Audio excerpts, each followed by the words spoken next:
Welcome everybody to week 14, day 1 for the rest of your life.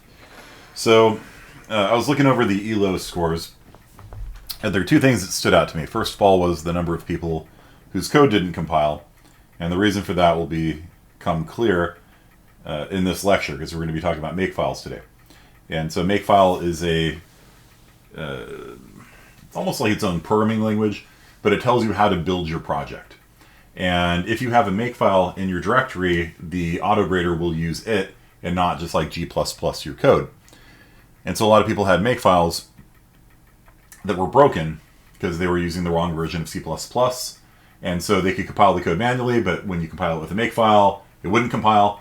And so today we're going to be resolving those issues. Long story short is that the ELO assignment is going to be graded on Wednesday instead, because I don't want to frankly have to regrade a bunch of people who got zeros that actually would grade manually, and it would be kind of a pain. Plus, it's a good opportunity to learn about Makefiles.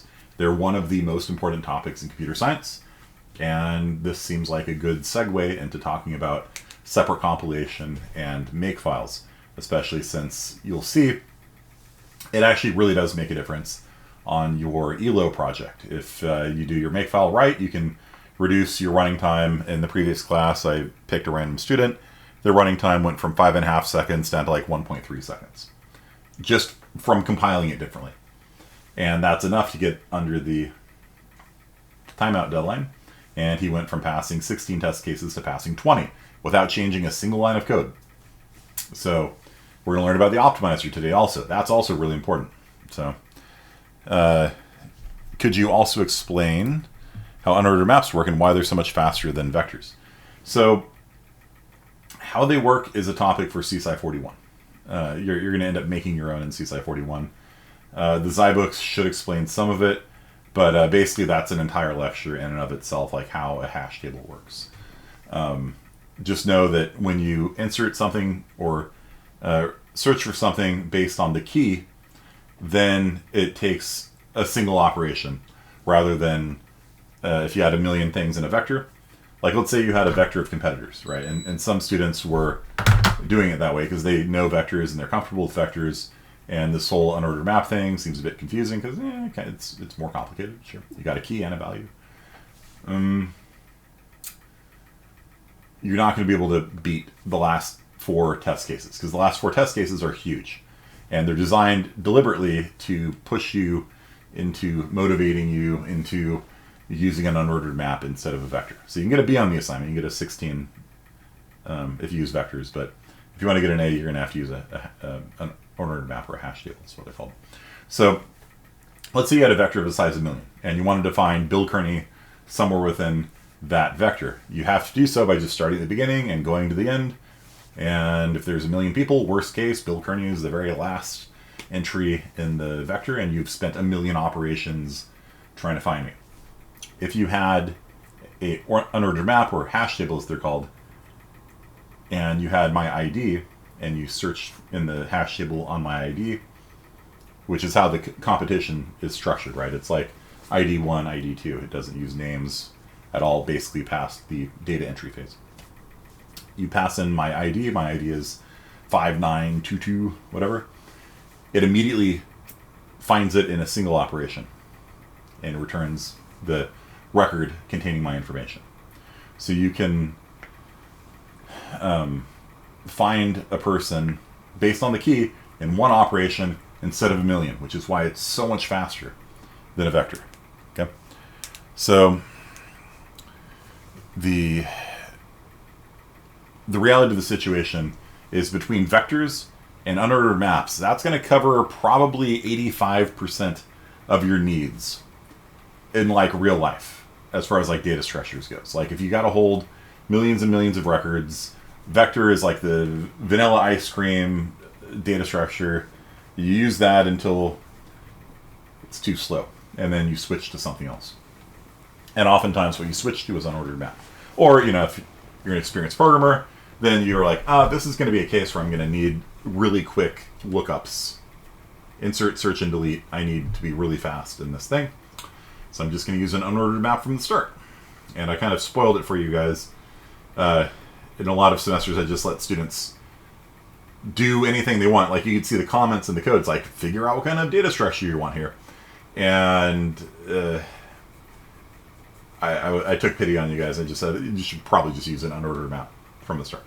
And so learning unordered maps and learning vectors is the most important thing for you to learn.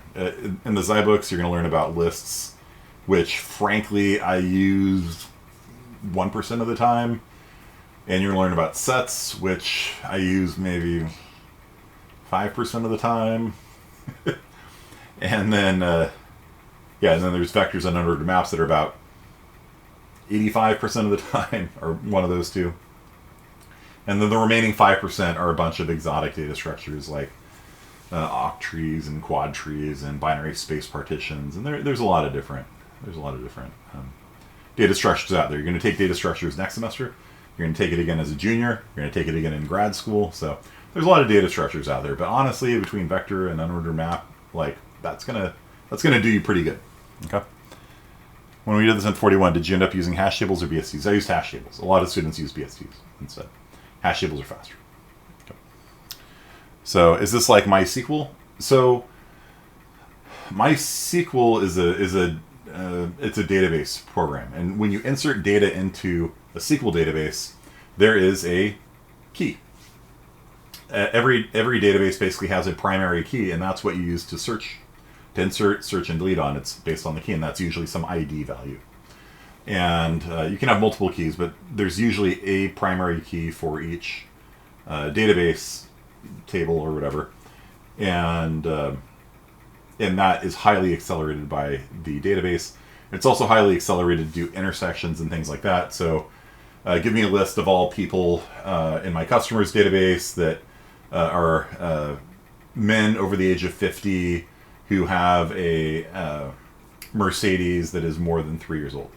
And then the database is very good at going, this ended with this, ended with this. So they have to be male, they have to be over 50, they have to have an income of over $100,000, and they have to have a Mercedes that's over 3 years old, and what in these zip code, like intersect, and so it'll select out very quickly for you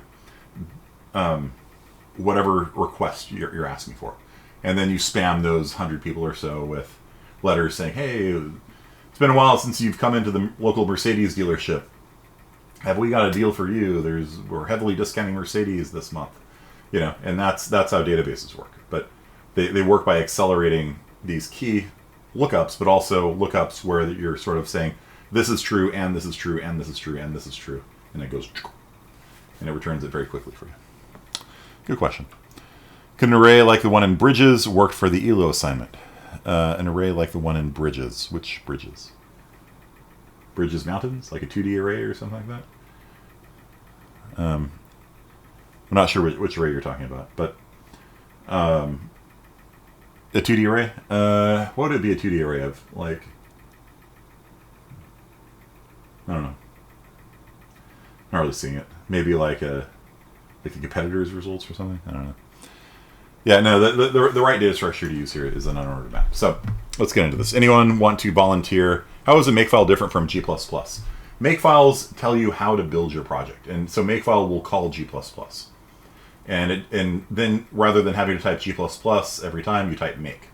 And it will build your project for you. And what's the difference on a single file? Nothing. There's absolutely no difference when you just have one source code file.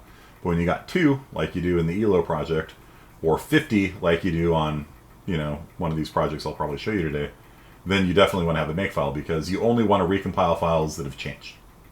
That's the difference.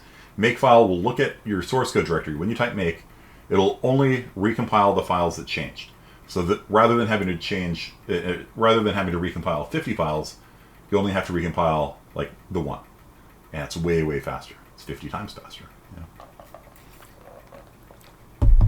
Anyone want to volunteer to show off their code? Anyone passing all the test cases but failing on the speed front? If you volunteer, you're going to pass all 20, probably. So, seems like a good opportunity. Good. All right, Portnoy, you're up. It is the best trade deal in the history of trade deals. All right, let's do this. So become Portnoy, then cd elo the main.cc, open read only. He is using a unordered map. Okay. So let's try this out. Input tester. Ooh, that's actually not a timeout issue. This is a correctness issue. So 19 is, yeah. So your speed is actually fine. It's a correctness issue. You're not finding the highest elo person. So at the end of all your operations, you need to go through all the people in the database and find the person with the highest elo. So Cabrera and Portnoy, that's what you need to do. The method that I showed you, Cabrera, works on most test cases, but it's actually not correct on number 18. So what you need to do is, after you've finished the whole thing, just loop over the entire unordered map and find the one that has the highest score. Okay. And so when you do that, I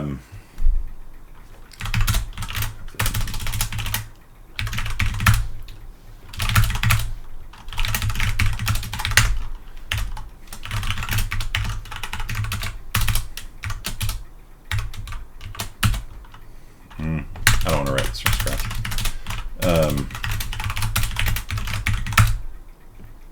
Quit out, Portnoy. Quit out of your copy of main.cc. So I have to do that like right before you define the winner. Yeah, right before you output the winner, you're gonna have to scan through the entire database and find the person with the highest elo score. So,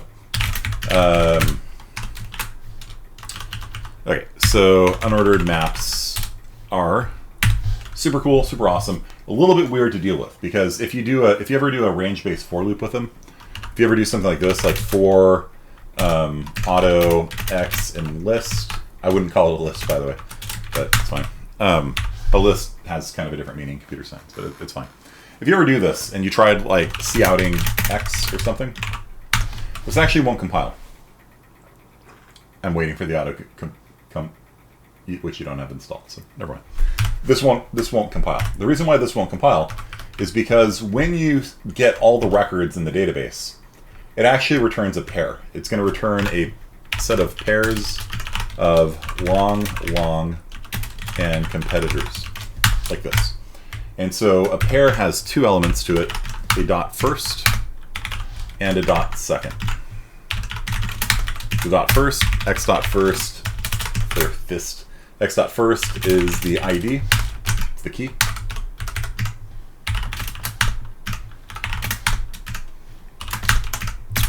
And x dot second is the competitor, right? It's the value.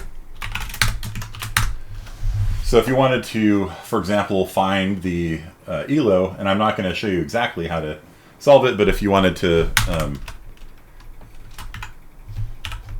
you can't do that. Can't do that because there's no double left arrow operator defined for it. What you can do though is you can like cout, or you can be like int, elo equals x dot second dot elo.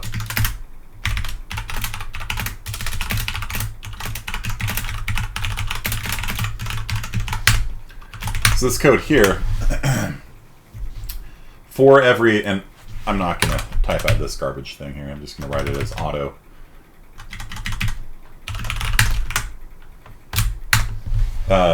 But it's a pair. So what is a pair? It's a data structure. It's a struct that has two elements: dot first, dot second. Dot first is the key. Dot second is the value, and so it returns every key value pair in the hash table. It's a little weird. But basically, yeah. So what you're going to do is grab from dot second. That's the actual competitor. So this is x dot second is going to be every competitor in the database. You're going to get their elo score. So you're going to grab their elo score, and then basically you're going to say if their elo is bigger than the biggest elo we've seen, they're the biggest elo we've seen, and just kind of remember it. It's like kind of like how we did the max element thing back on like week 6 or something. Okay. So does that make sense, Portnoy? So this code here will give you every elo for every person in the database. Well, right now the database is empty, obviously, because this should be at the bottom of the code. But you get what I'm saying, right? So this will give you every ELO in the database, and then you're going to have to write more code. I'm not going to do it for you, but you're going to basically say, if the ELO of this competitor is higher than the highest we've seen, then this person is the highest we've seen. And you write down their ELO and their ID or whatever. And then after the loop's done, you say, okay, this person was the winner. You see out their data, and you're done. Will it compile? This code will compile. It's just it won't do anything because the list we declared the list right here. And actually, let me just double check.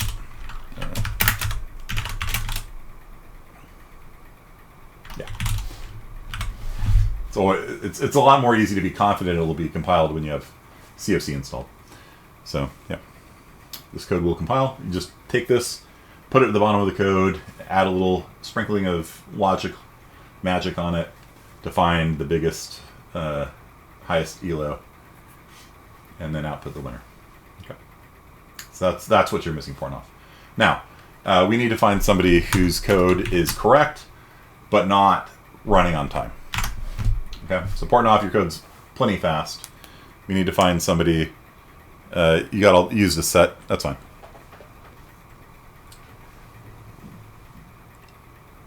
A set will work too. It's a little bit slower than an ordered map, though. Okay. Anyone timing out? I will make your code not time out, probably. Maybe. Can't guarantee. Well, you said at the end to access the max ELO. Yeah. I did unordered and all work. Bring us. All right. If you want to use yours from 41. All right, so bring us, your code is correct. It's just not, it's timing out. Okay, let's take a look. CD ELO.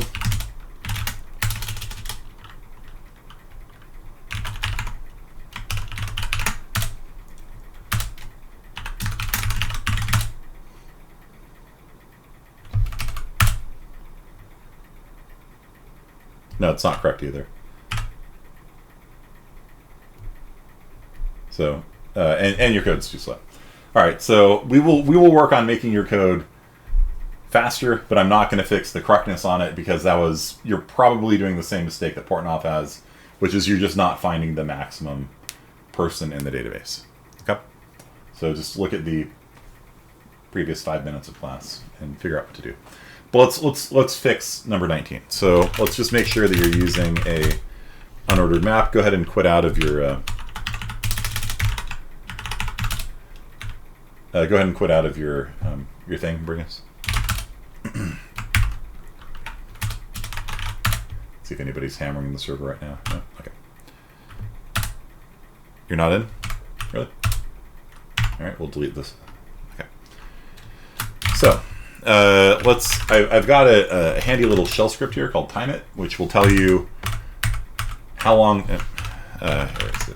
It'll tell you how long your code is taking to run on the biggest test case, and you need to get this under 3 seconds. So right now your code's running in 5 seconds, which is too long. You're going to fail the test case. So what we need to do is compile your code with the sanitizers turned off and the optimizer turned on. So those are the two things that make a big difference to the running time of your program without actually changing your code. So without changing your code, I'm going to wave a magic wand, and your code's going to run faster. Okay? And so if I compile your code G++ -03, -03 turns on the optimizer on the highest settings. Main.cc. That's it. And it's complaining that contains does not exist. Contains is part of C++ 20. So we have to use std equals C++ 20, like that. You might say it's 2a. Yeah, it should be 20 soon. 2a was the kind of, they called it 2a because they didn't know if it would actually come out in 20. They were like, we're hoping it's coming out in 20. And so they called it 2a so that if it turned out to be 21, they wouldn't have to change anything. But as it did, it did come out in 20 last year, and they still haven't updated the compiler. It should probably be 20. Yeah. So at some point it'll turn into 20, but for now it's 2a. It's still the prototype version.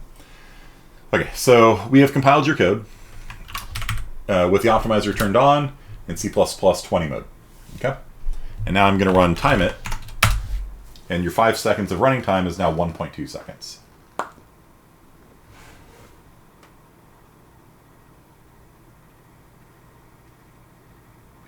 Does time it use make? No, it just runs your program. All time it does,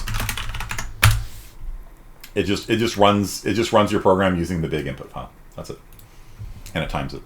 All right, so that's it. That's all it took in order to compile your code and have it come in under the 3-second timeout limit. Now, your code is probably not going to compile. If we check the auto-graded results, you probably got a 0 on the assignment. But why? My code compiles. Well, it doesn't, because you've got a Makefile. And a Makefile is like directions on how to compile your code. And so this Makefile thing here, which please quit out of it. I'll edit in a second. The real question, the next version of C++, 2B or not 2B? Yeah, it probably will be 2B, huh? Yeah. Is it always a 4-second change, or is it a percentage change? It really depends. It's a percentage change usually, and so if you were to make it's not a 4-second difference. It is a percentage, to answer your question, but the percentage varies wildly depending on what it is you're optimizing. Sometimes the optimizers can replace entire for loops. And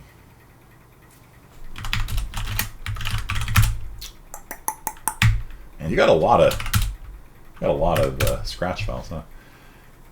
Okay, so here we got. It's actually great. Okay, so bringing this is like in a there, and so sum. That's actually a product, isn't it? Sum plus I. So yeah, it's num plus I. See how it's sum. Let's do this.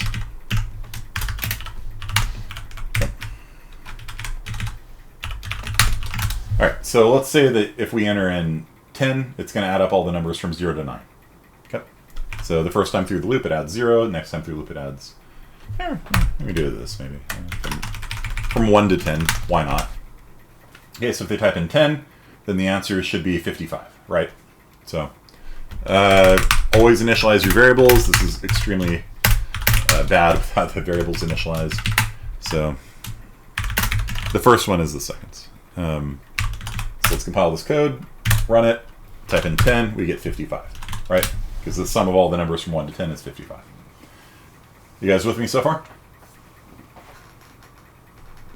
So we got a loop, we're going to input 100, it'll, right? I'll put 50, 50, 1,000, 500, 500, right? So,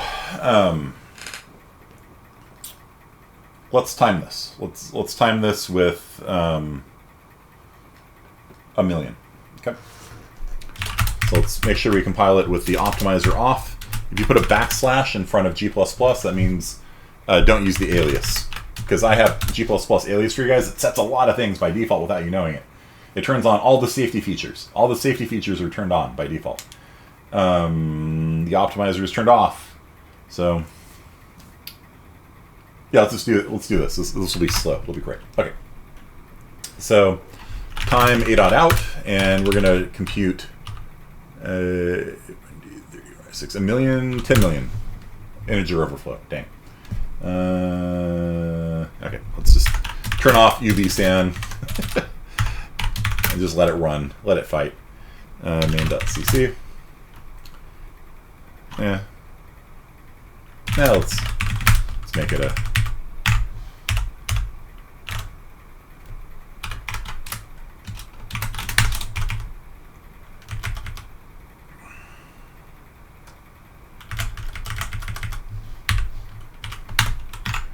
Let's make it a 64-bit unsigned.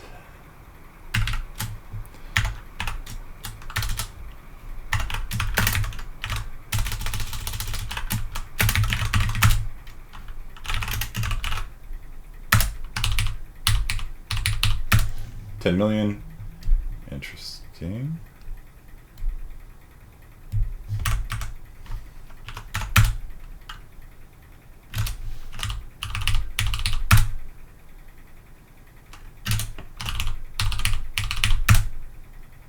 it's thinking. A billion numbers. Okay, so that takes a little bit of time. All right, so with that there, we will add up a billion numbers. See how long it takes. 2.7 seconds. Okay, so it takes 2.7 seconds to add a billion numbers together. Cool.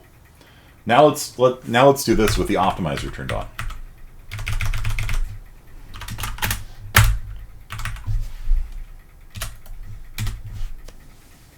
0.3 seconds.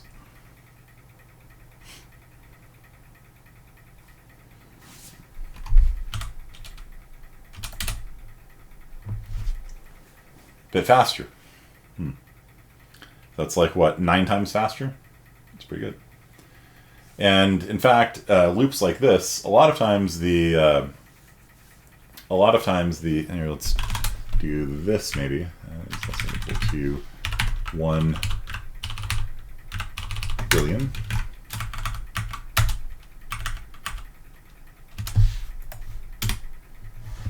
Zero seconds.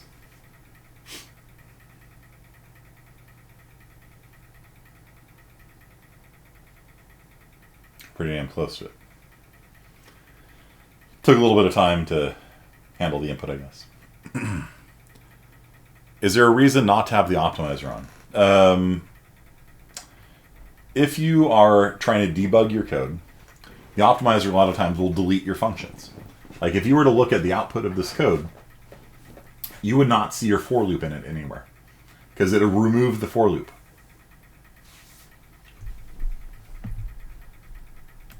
The optimizer looks at this code.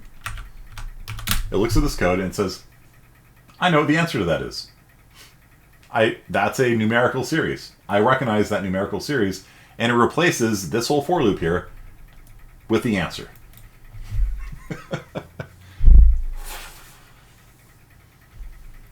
Okay. So if you have the optimizer on and you're trying to figure out like where your code's crashing and stuff, sometimes like entire chunks of code will vanish into the ether. Now, the optimizer should not affect the correctness of your code. But if you're like trying to step through your program and like, all right, I'm going to go into this function now. You're like, wait, the function doesn't exist anymore. It'll literally delete blocks of your code that it's like, that's not necessary. I can compute this value and probably this variable doesn't exist. Probably that variable doesn't exist. It has to because it's CNing into it, I guess. But this whole thing here, yeah, I'll show you what it does actually. Cat main.cc.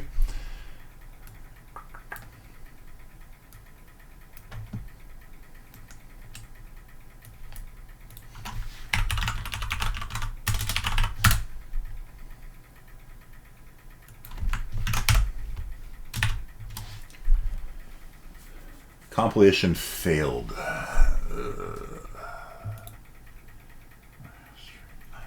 Oh, it's C. Okay. No. What are you doing? Give me my code back. There we go.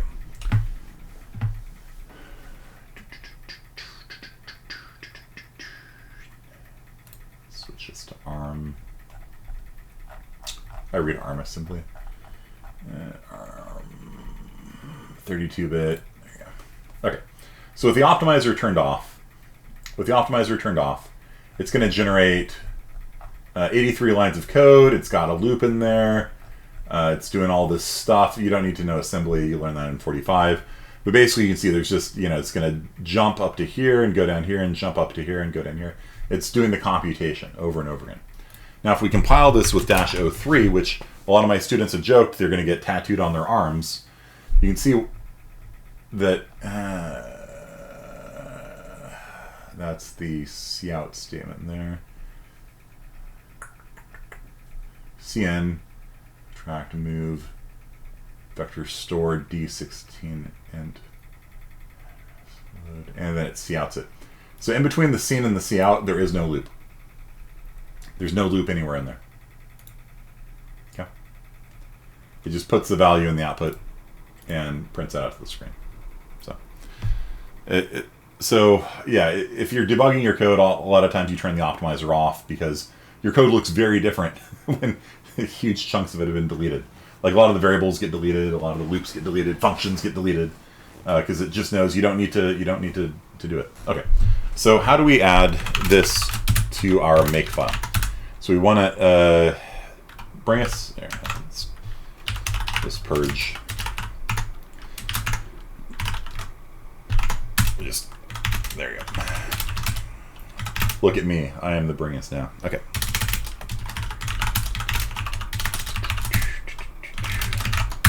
Okay.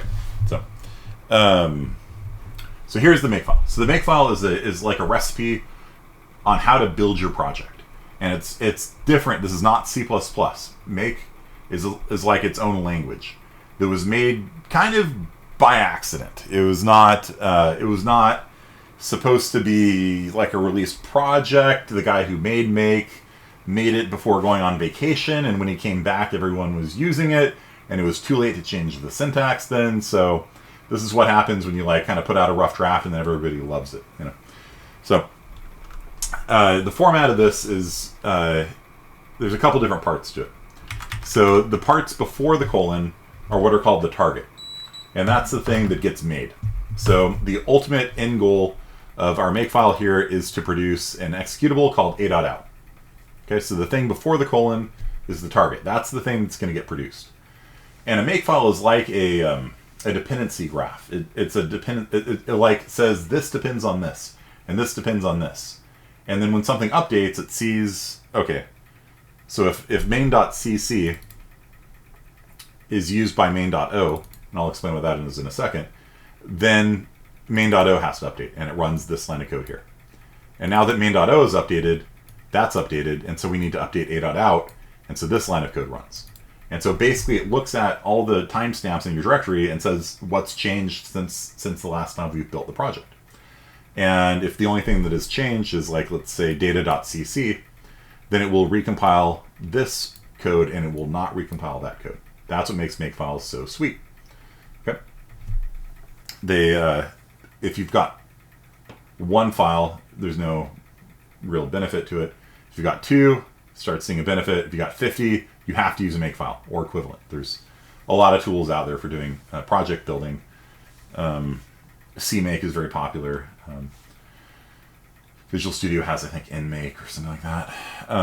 But they all basically, it's the same idea, where you just hit build, and then the system figures out what needs to be recompiled, what doesn't need to be recompiled, and only recompiles the parts that have changed. Okay, you guys understand? So let me demonstrate for you. So here we are in ELO. Let's say I edit data.cc, and I'm just going to put some pointless code in here. That doesn't do anything, whatever. But I've now updated the file. If I type make, then it will. Actually, this isn't going to work because the Makefile is using C++ 17, and this is why you're going to get a 0 on your assignment if you haven't updated your Makefile. So, step 1, come up to the new standard. Okay. So change the 17 to a 20, like that. Okay. You don't have to do it for the remove. This is the delete function in Unix. You don't have to put C++ 20 in that. Okay. And then the other thing you want to do is turn on the optimizer. So -03, it's not a 0, it's an O. -03, -03. Okay. And whenever you update your Makefile, if it's a small enough project, we typically do a make clean. What make clean does is it just wipes out all the executable, any core files if you crash, any .o files. I'll explain those in a second. And then we typically do a make clean, which just erases all the files that are sort of the intermediate products of compilation. We wipe those out and do a clean rebuild, and you see it builds from scratch. And now it compiles. Now if I were to come into data.cc and, I don't know, make some pointless change there, watch this. If I type make, before it recompiled data.cc and main.cc, because that was the first time we built the project. But the second time, it only builds data.cc. Do you guys see the difference there? This is really important. It doesn't matter for a small project like this, but if you've got 50 files, if you're rebuilding Microsoft Windows, you do not want to have to recompile Microsoft Windows from scratch every time you change a comment. You know what I'm saying? So, did you see what happened there? I edited data.cc, and so that was the only file that got recompiled. Right? The main.cc didn't. You guys with me on this? So it had to have saved the results of main.cc's compilation somewhere. Okay? So in order to make a.out here, it had to have saved somewhere the results of the compilation of main.cc. And that's something called main.o. Main.o is the result of compiling main.cc. If you do something like this, if you do something like that, then it generates a .o file and deletes it. But if you want to keep it around, if you want to keep the result of the compilation around for purposes like this, there is a flag that you pass to the compiler called -c. That means save the results of the compilation. And that creates what's called a .o file, or an object file. And that is the result of the compilation. So it's going to save the result of data.cc. It's going to save the result of compiling this file into a file, that's what the -c means, into a file called data.o. That is the object file. And then if you ever need the results of that compilation again, it's sitting on disk right there. And so if I were to like change main.cc, just, I don't know, put a comment on here or something, then what happens is it only recompiles main.cc, but the results of that previous compilation from data.cc is saved. It's still there. And so every time you update just a single file, you can type make, it recompiles that one file, and then it relinks the file together to form an executable. Okay? It's not a backup exactly, it's the result of the compilation. It saves the result of the compilation so that you don't have to recompile every source code in your directory every time, because it takes a long time. Even for like a moderately sized project with like 50 source code files, like it takes like minutes to compile, you know, sometimes. So you use it as a reference. It uses the timestamp to see if anything's changed. So if all I did was mess with the timestamp, like let's say that I'm not editing main.cc at all. What touch does is it just changes the timestamp on it to the current time. So I'm going to touch it, and then you'll see it recompiles, because make thinks that main has changed. It hasn't, but it thinks it has because the timestamp updated. Okay. So it just and so it looks at the timestamp of a.out, and it looks at the timestamp on main.cc and data.cc, and it uses the difference in the timestamp to determine what it should recompile. Does the optimizer permanently alter your code? It does not change your code at all. The optimizer changes the object file. So the optimizer will generate different .o files, but your source code is unchanged. It will not mess with your source code. Nothing you do in the compiler will touch your source code.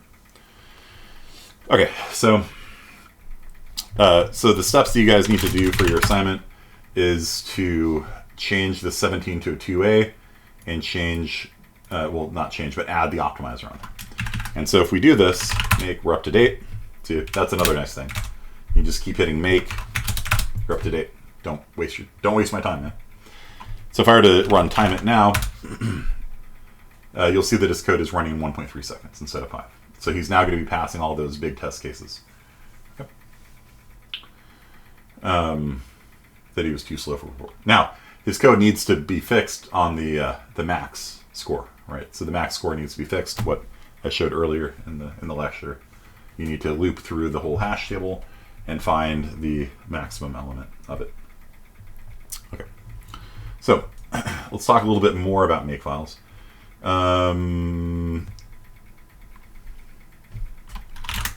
Quick sample, no. Makefile, yeah. So this is a Makefile that I have made publicly available to all y'all. And this is a better Makefile than the one that's in your ELO directory. Not in terms of like, it's not going to make your code any faster. You can see it's .03, -03, and like it's still going to generate the same speed code. But this is a better Makefile. Why?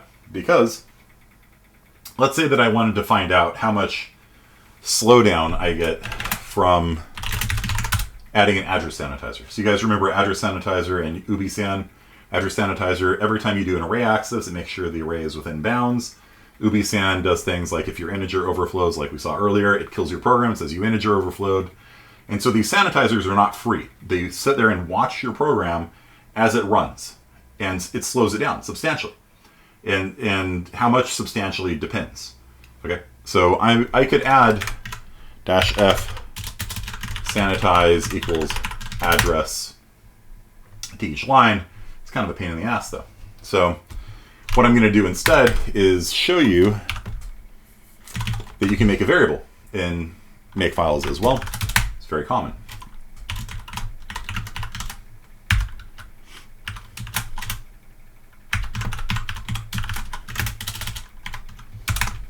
And we'll add in debugging too as well. -g means debug. And then you access the variable like this.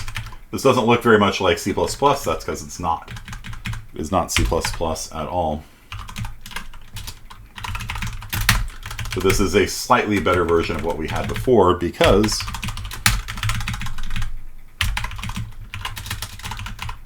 and this is still enough typing to annoy me.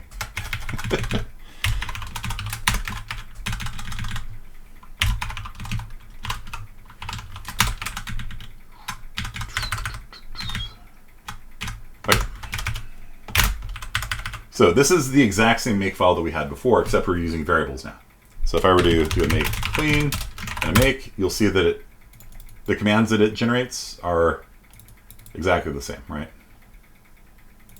I moved the -g to a different spot, but basically it's the exact same thing, right?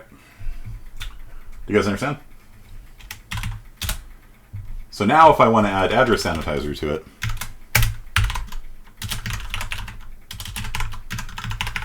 I only have to do it once. So I don't have to keep repeating myself over and over again. You guys understand? Like, so if I wanted to switch out the compiler and see if that makes a difference, all I have to do is change it in one place instead of changing it on every line. And this is only two. This is only 2 source code files, right? It's very common for projects to have 10, 20, 50, 100, 1,000. You do not want to do a Makefile this way on big projects. It's fine for small projects. So, so by doing this, I can add address sanitizer, and I can add ubisan sanitize equals undefined. So it adds safety checks to your code. And when you compile your code using compile main.cc, it adds all those safety checks in invisibly for you because it's important for you to be slow and safe at first and to optimize for speed later. And so if we were to run time it with a code that was compiled by compile, it's slow. 4.8 seconds. Make clean, make. Now we're going to compile it with the address sanitizer on, undefined behavior sanitizer on, and the optimizer on. And it's going to take, survey says, 2.5 seconds. Okay. So 2.5 seconds. And if we got rid of the sanitizers,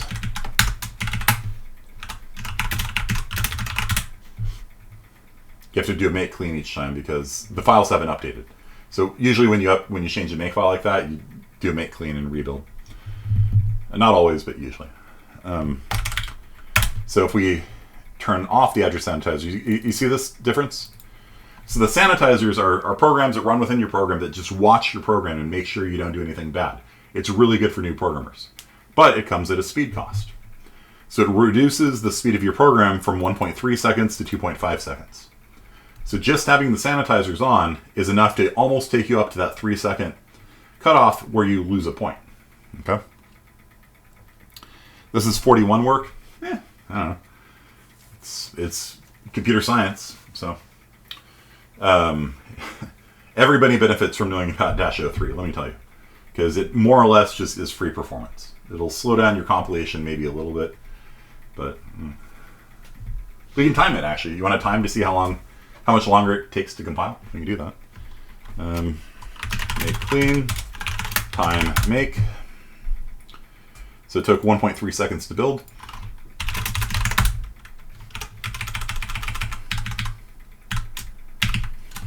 Make clean, time time make takes 1.1. So the optimizer gives you a 20% performance penalty in compile times. It slows down your compilation. But yeah, so you guys see that? So the address sanitizers slow your code down by like half. It's twice as slow. Right.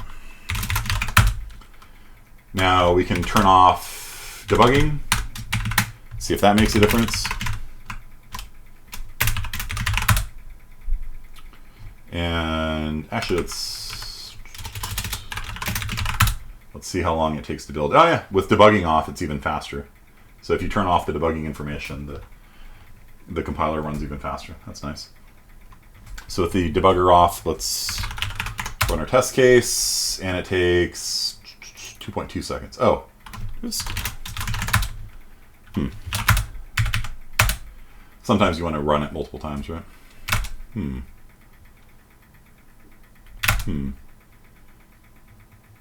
This code got slower.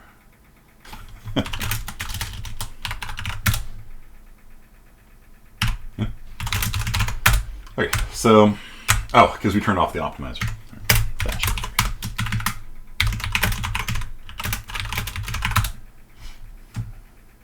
One second to compile. And we're down to 1.2 seconds again. Okay. So now let's see what happens if we switch out the compiler. So I'm going to run this a few times in G++. So we're in the 1.2 to 1.3 second range. Let's see if switching over to a different compiler will help. So we have G++ and Clang. They're more or less the same, but they're different. So we will make clean. See if the compilation time is any different. Clang's slower to compile. That's interesting. What about running time? Slower. Interesting. 1.1 faster. 1.1 faster. Yeah. Okay. So yeah, that's about what I got before. So Clang shows about a 10 to 20% speed increase for this assignment, and so the benefit of using a Makefile here is that because especially Makefile with variables like this, I can just change it in one place to make clean make, and then just see which combination of parameters gives me optimal speed. So Bringus' code is very fast now. Still not correct, you know, but it's going to generate those bugs faster than ever before. So he's passing test 19 now, right? He still needs to fix the logic bugs, but there you go. Okay, so useful stuff? What do you think? Yes or no? And there's a sample Makefile in public Makefile.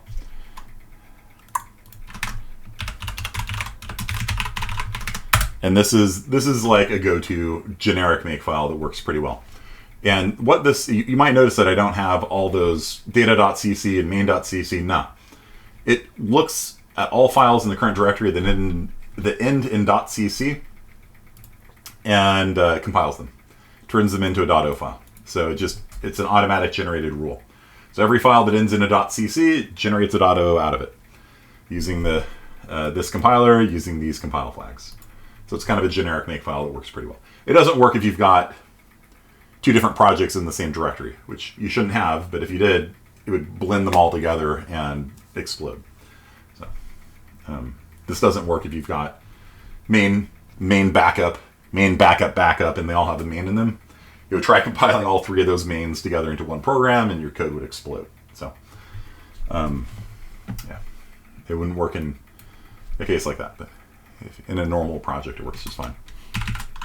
So if we come up here into Easy Peasy, this is the pre-check program that I made. What is it called? Set but not used. Let's try switching this over to Clang. Let's see what that does. Okay, so there's a lot of .cc files in here. I do a make clean. It wipes out all the .o files, and then a make is going to build everything from scratch. And you're going to see how long this takes. Okay. It's going. It's It's going. There's like, I don't know, 30 or so files in there. Now,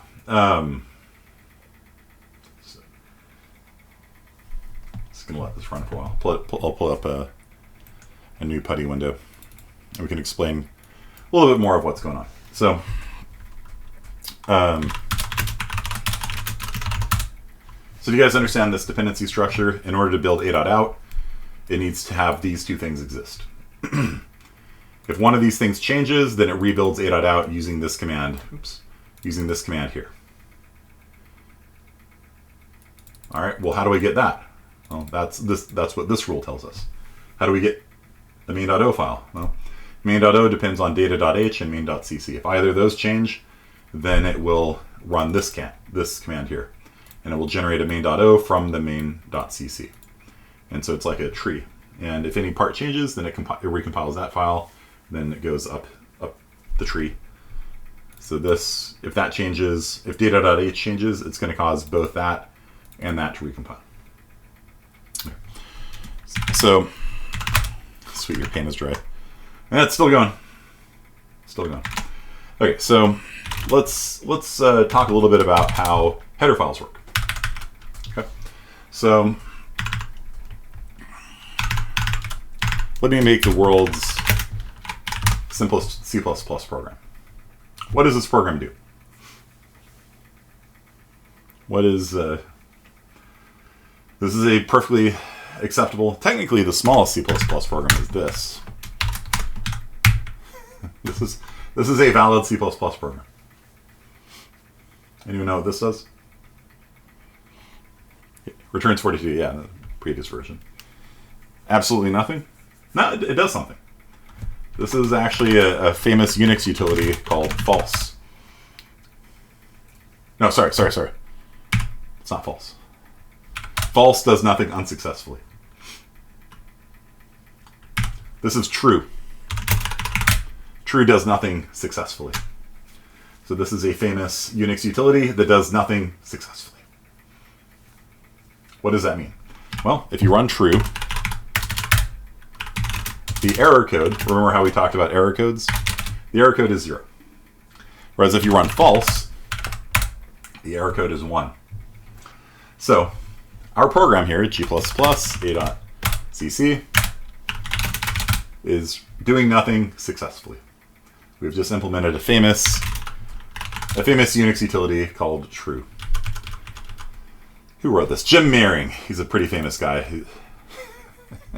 This is clearly his masterpiece of all masterpieces. Okay. So now let's write false. Return 1. There you go. So this will do nothing unsuccessfully. It's going to return an error code back to the operating system. Do you guys remember how what this means? The int main is a function. It's a function that is called by the operating system, and then it returns an error code back to the operating system. Okay. So if something goes wrong, like when you call die, it exits with an error status of 1. And that tells the operating system an error occurred. What does it do with it? Nothing. It does absolutely nothing with it at all. But you could do something with it if you wanted to, and that's what I'm doing here. This echo $? thing is echo the error code. And so if we were to compile this code now and echo the error code,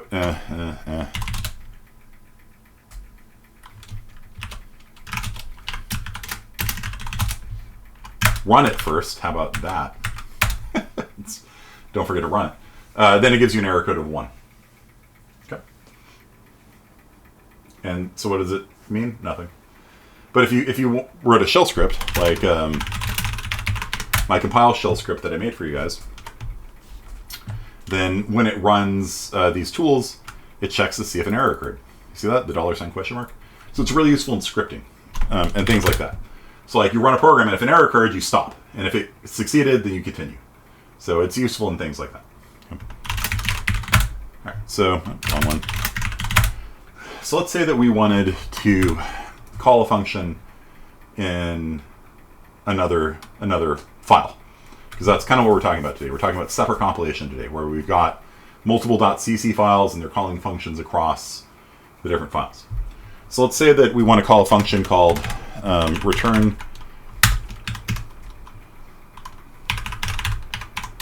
42.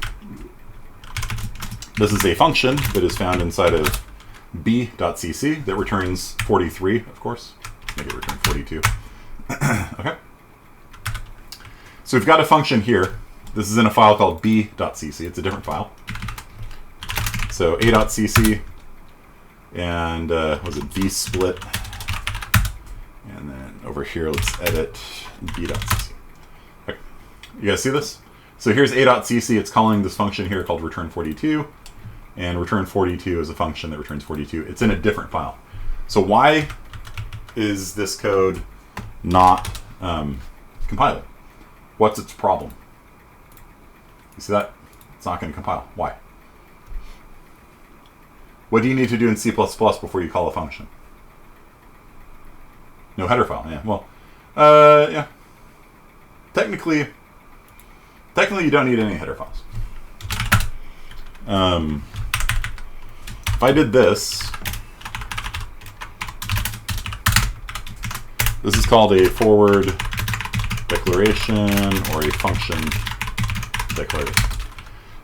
So what this does is it tells this function exists somewhere. Maybe not here. That's what this is doing. So there's a function called return 42. All I can tell you about it is that it takes no parameters and it returns an int. Okay. So now will this code compile? Yes or no? Main is calling a function called return 42. It knows what return 42 is. Will it compile?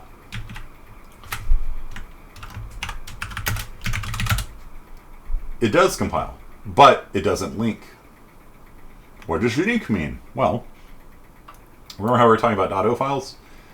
When you've got a bunch of .o files, the very last step in a Makefile is to take all those .o files and put them together into an executable. It's like a jigsaw puzzle. So if a.o is calling functions in b.o, then you have to put them together in that final link step. And so you could compile it like this if you wanted, and it works. Yay. But then you would end up recompiling your entire project every time. So what we do is we individually compile each of the .cc files into a .o file, and then the very last step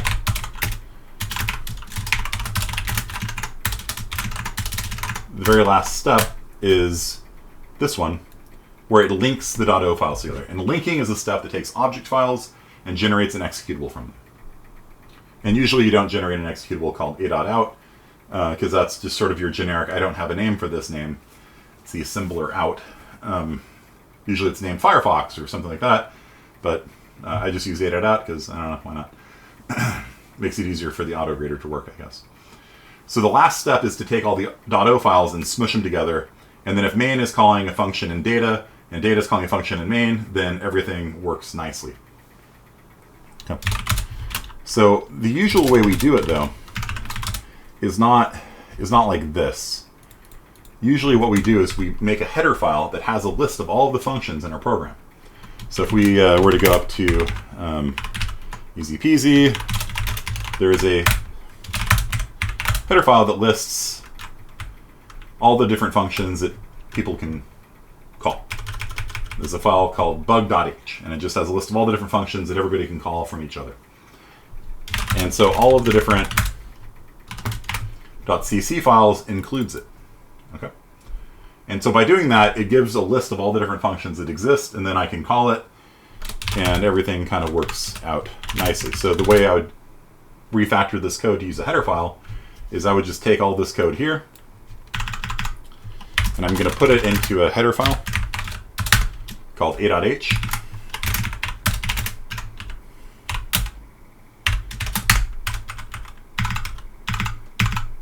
And that's it. That's the whole header file.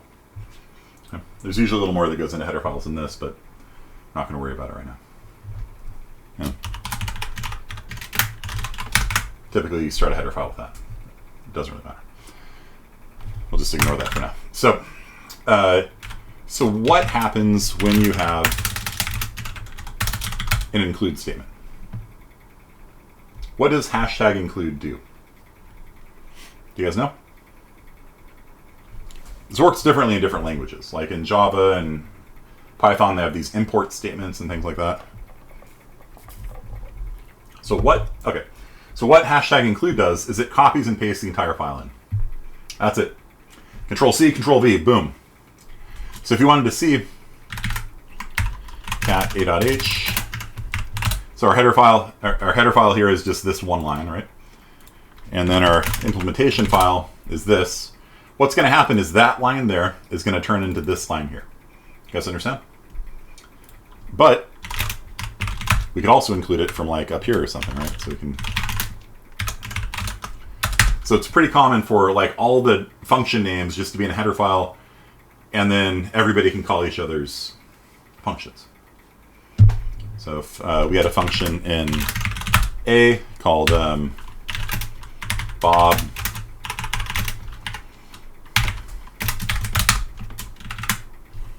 then inside of the header file, we can say, hey, there's this function, this cool dude named Bob.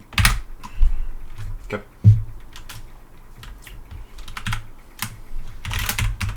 And then because we're including it from B, we could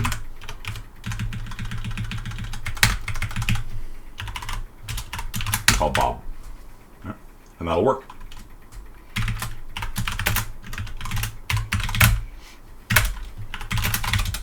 Returns 42. So main calls return 42 calls Bob. It goes from a.cc to b.cc to back to a.cc, and it works fine. Why? Because our header file here has a list of all the different functions in the project, and all you have to do is just declare that they exist. Everybody includes this header file. In bigger projects, you'll split them up and organize it a little bit better, but just having a list of all the functions is all C++ needs to compile. In the linker step, if you're missing anything, like if you ever like misspell Bob and you try doing this, then it's going to give you a linker error. It says, you told me there's this Bob person, and I don't see him anywhere. You know. So if you ever see something like this, LD stands for linker. That's a linker error. It's not a compiler error. It's a linker error. And so it tells you there's this function return 42 that's in this file on this line. It's calling Bob. I can't find Bob anywhere. I've looked head and tails. I just couldn't find him anywhere. So if you want to ever see what the result of the include is, you can compile your code like this. And let's get rid of those comments.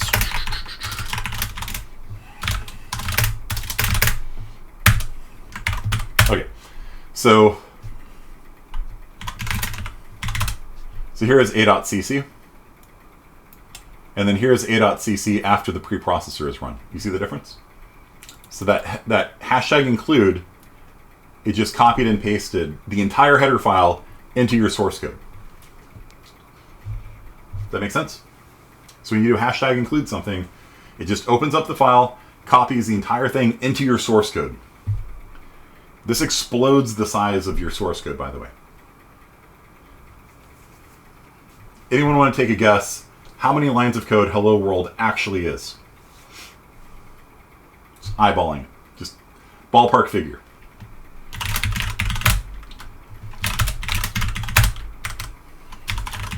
Hashtag include IOStream using namespace standard. So rather than returning 42 now as an error code, we are going to see out 42. How many lines of code is my program now? 20,000. 8. Anyone else want to take a guess? 200. All right. I just included one file, added a couple more lines, I guess. I did that line, I guess. Everything else is the same. Let's find out. So that's my a.cc now. If you guys didn't count that, well, I can pipe it through word count by line. It is now 43,000 lines of code to print out 42 to the screen.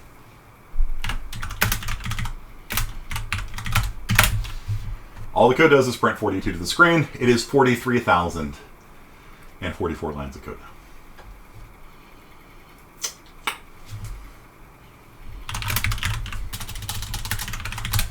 And if we do things like, oh, I don't know, let's just include vector. We're not using it, but let's just include it. Why not?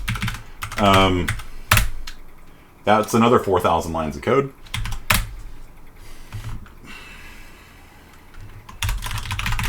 That's it.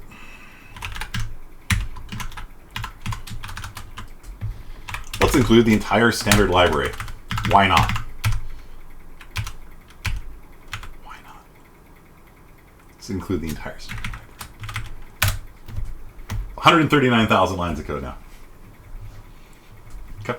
So you'll see a lot of people online recommend doing this because they're like, look, you don't need to worry about header files anymore. Where is sort found? Algorithm, numeric? I can't remember. Just include bits std ++.h.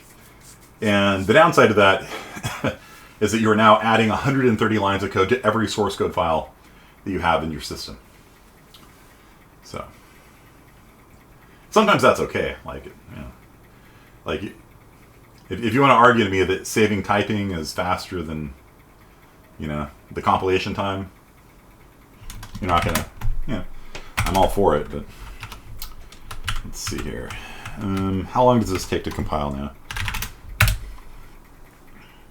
1.2 seconds.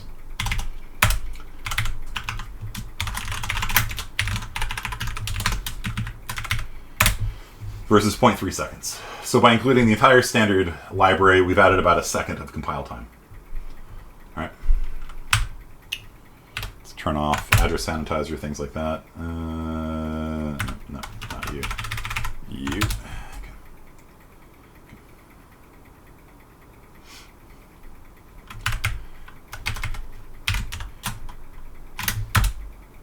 Okay. You guys with me? So hashtag include just copies and pastes entire header files in. So if you do something like this, it just copies and pastes this into a.cc, and then because b includes it as well, this gets copied and pasted into b.cc, and it's very common to structure your code this way. And so if you come back over here, you can see that this thing is finally finished compiling. Then if I were to come into main.cc and I don't know, added a blank line. If I type make, rather than that big build process, all it does is recompile main, and then it relinks everything together. And the linking step's quite fast, as you can see here. So all of those .o files, all of those hold the results of the previous compilation. So that previous compilation that took like forever to do, it saves the results of them to disk. And so when you compile again, it's like, oh, all those are up to date. The only file that changed was main. So I'm just going to recompile main, save the .o file, the output of the object file, the output of the compilation, and then I'm just going to relink everything together. Much, much faster. This is really important for big projects because otherwise you get stuck spending 5 minutes, 10 minutes, 15 minutes recompiling your code, more, every time you make a change. Oof. That takes your programming from being interactive. I'll try this, I'll try this, I'll try this, to like, I'm going to go to the break room, which has happened to me before. Because like when I'm working on like a header file that's buggy and everything includes the header file, like if I were to touch the header file that every person uses, if I were to modify this, it would trigger a full recompile. So probably shouldn't be structured this way, except I don't modify this file very often. The only time I modify this file is when I add a new function to it. But I've been at a company before where the header file had a bug in it and nobody could figure out what the bug was, and so we just kept messing with it, and every time we messed with it, it triggered a 3-hour recompile or something like that. I don't know, it was like a long time. And so it's like, let's try this, make, all right, I'm gonna go to the break room now and read the newspaper for the next hour, you know. It's really bad. It's not structured well. But Makefiles are much better than just doing everything by hand every time. So you guys understand what you have to do for your homework assignment? Go into ELO. Make sure your code will compile when you type make. Just type make in there. And update 17 to 2A. Add -03 to it. I'll set this back to 17 for the next year's class so that they can get the experience of working with Makefiles as well. And hopefully you all understand just how cool the optimizer is now. Anytime timing is of the essence, anytime speed matters, the number one first thing you should do is just check to see if you're compiling with the optimizer on. You guys feel this? Like, you don't understand how many students have like been staying up all night running all these big computations, and they're like, man, my thing took 90 minutes to run. And I'm like, did you have the optimizer turned on? They're like, no. I'm like, try turning the optimizer on, and it ran in like a minute. They're like, tattoo it. Just tattoo it on your arm. I already booked a tattoo session. Yeah. So that's our class for today. I'm not going to say hopefully this was useful for you, because it actually is useful for you. This is how real projects work. This is how, even if they don't use Make in particular, that notion of having some sort of build system that only compiles the minimal amount that it has to, that's industry. That's how it works. Okay. And it speeds up your development process a lot. And it also allows you to do things like, change the command line parameters, especially if you have a variable set and things easily, and switch back and forth and test out which flags speed up your code and which ones slow down your code and stuff like that. It just makes life a lot nicer. Okay. So that's it for today. You have until 2 o'clock on Wednesday to finish your ELO assignment. So get cracking. If you have any questions, just ask. Okay. Peace out, you guys.